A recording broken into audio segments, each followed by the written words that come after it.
ठाणे महापालिकेच्या पहिल्याच महासभेत घडलेल्या गदारोळानंतर राज्याचे उपमुख्यमंत्री एकनाथ शिंदे यांनी नाराजी व्यक्त केल्याची माहिती समोर आली आहे।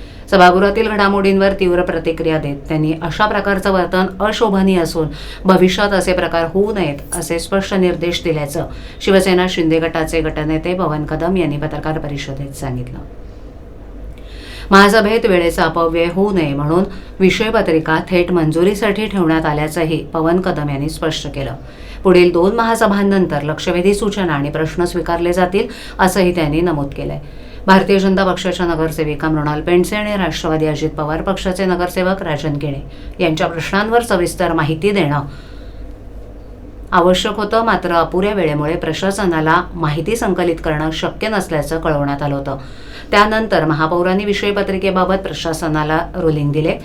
निधी वाटपाबाबत भाजप सदस्यांनी उपस्थित केलेले आक्षेप गैर असल्याचं सांगताना गटनेते कदम म्हणाले की राज्यात भाजपा, शिवसेना, राष्ट्रवादी महायुतीचं सरकार आहे। तत्कालीन मुख्यमंत्री एकनाथ शिंदे यांच्या कार्यकाळात ठाण्यासाठी निधी उपलब्ध झाला असून त्यात दोन्ही पक्षांचं योगदान आहे। माहिती देणं क्रमप्राप्त असल्यानं प्रशासनानं ती देण्याची तयारी दर्शवली आहे असंही त्यांनी स्पष्ट केलं। दरम्यान ठाणे शहर विधानसभेचे आमदार संजय केळकर यांनी सभागृहात बोलू दिलं जात नसल्याचा आरोप करत गळचेपी सुरूच राहिली तर भाजपा पुढील काळात डबल आक्रमक होईल असा इशारा दिला होता। या पार्श्वभूमीवर गटनेते पवन कदम यांनी प्रत्युत्तर देताना ठाम भूमिका मांडली आहे। महासभेत झालेल्या प्रकाराबाबत उपमुख्यमंत्री शिंदे यांनी स्वतः महापौर आणि ज्येष्ठ नगरसेवकांना दूरध्वनी करून नाराजी व्यक्त केली। अशा पद्धतीनं वर्तन योग्य नाही असं त्यांनी स्पष्ट शब्दात सांगितल्याचं कदम यांनी नमूद केलंय। तसंच आम्ही सभागृहात कोणतेही चुकीचं काम करत नाही। ठाण्यातील कारभारावर एकनाथ शिंदे यांचं बारकाईनं लक्ष आहे। तुम्ही जर चौकीदाराचं काम करत असाल तर धर्मवीर आनंद दिघे साहेबांचा तो हंटर आजही टेंबी नाक्यावर आहे असा टोला कदम यांनी भाजपाला लगावला। आमच्या नगरसेवकांकडून काही चूक झालीच तर एकनाथ शिंदे त्यांना जाब विचारायला आणि योग्य ती कारवाई करायला खंबीर आहेत अशी आठवण करून देत त्यांनी पक्षाची शिस्त आणि नेतृत्वावरील विश्वास अधोरेखित केला। ठाणे महापालिकेतील या घडामोडींमुळे सत्ताधारी आणि विरोधकांमध्ये अधिक तणाव वाढण्याची चिन्ह दिसत असून आगामी महासभांकडे सगळ्यांचं लक्ष लागलंय। तुम्ही मला सांगा, नुसतं शिवसेनेचं सरकार आहे का महाराष्ट्रामध्ये?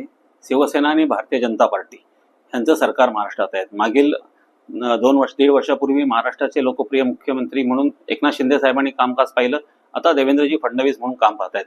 त्यामुळे त्यांच्या राजवटीमध्ये ह्या सर्व निधी हा ठाणे महापालिकेला जो उपलब्ध झाला तो नुसतं शिंदे साहेबांनी मुख्यमंत्री असताना किंवा आता नगरविकास मंत्री आहेत म्हणून उपलब्ध झाला नाही। त्यामध्ये भाजप सेने ह्या दोन्ही पक्षाचं योगदान आहे आणि त्यांनी ठाणे महापालिकेला निधी देण्याचं कारण असं की ह्या शहराचा विकास व्हावा। आता हा विकास करत असताना स्वतः शासनाने स्वतःहून निधी दिलाय का? सन्मान्य सदस्यांची जी मागणी होती, त्यांचं जे काय कामं होती त्यांच्या प्रभागात, त्या पद्धतीने तो निधी संकलित केले गेलेला आहे आणि तसेच GR निघालेले आहेत। त्याच्यामुळे मोगम काय शासनाने निधी ठाणे महापालिकेला उपलब्ध करून दिलेला नाहीये। त्याच्यामुळे सन्मान्य सदस्यांच्या मागणीनुसारच निधीची पूर्तता केलेली आहे। माननीय उपमहापौर पाटील साहेबांनी ज्या पद्धतीने सांगितलं की मी ज्या काही घोटाळे झालेत किंवा काय झाले, पण मला वाटत नाही की प्रशासन कोणत्याच पद्धतीने दुरुपयोग करेल ह्या निधीचा। कारण प्रशासनाला पण गरज होती ना की आपल्याकडे स्पिलओव्हर इतकं प्रचंड प्रमाणात आहे आणि ठाणे महापालिकेची आर्थिक स्थिती पण बरोबर नाही। अशा वेळेला शासनाने ज्या पद्धतीने मदत केली, महाराष्ट्राचे विद्यमान उपमुख्यमंत्री एकनाथ शिंदे साहेब जेव्हा मुख्यमंत्री होते त्यावेळेला जेवढं ठाणे महापालिकेला साहेबांनी मदत केली, तशीच महाराष्ट्रातील इतर सर्व महापालिकेमध्ये साहेबांनी निधी उपलब्ध करून दिलेला आहे। त्याच्यामुळे हे आरोप करणं मला वाटतं योग्य होणार नाही आणि अशा पद्धतीचा आरोप करणं हे स्वतः उपमहापौर म्हणून त्यांनाही योग्य नाही। कारण काय, तेही आमच्या बरोबर प्रशासनामध्ये सुद्धा बरोबर आहेत आणि ठाणे महापालिकेत आम्ही एकत्र आहोत। शिवसेना भाजप हे एकत्र आम्ही काम करतोय। त्याच्यामुळे मला वाटत नाही की त्यांचा काय जर गैरसमज झाला असेल किंवा त्यांना जर काय माहिती हवी असेल तर त्यांनी ती वैयक्तिक माहिती मागवावी असं माझं मत आहे।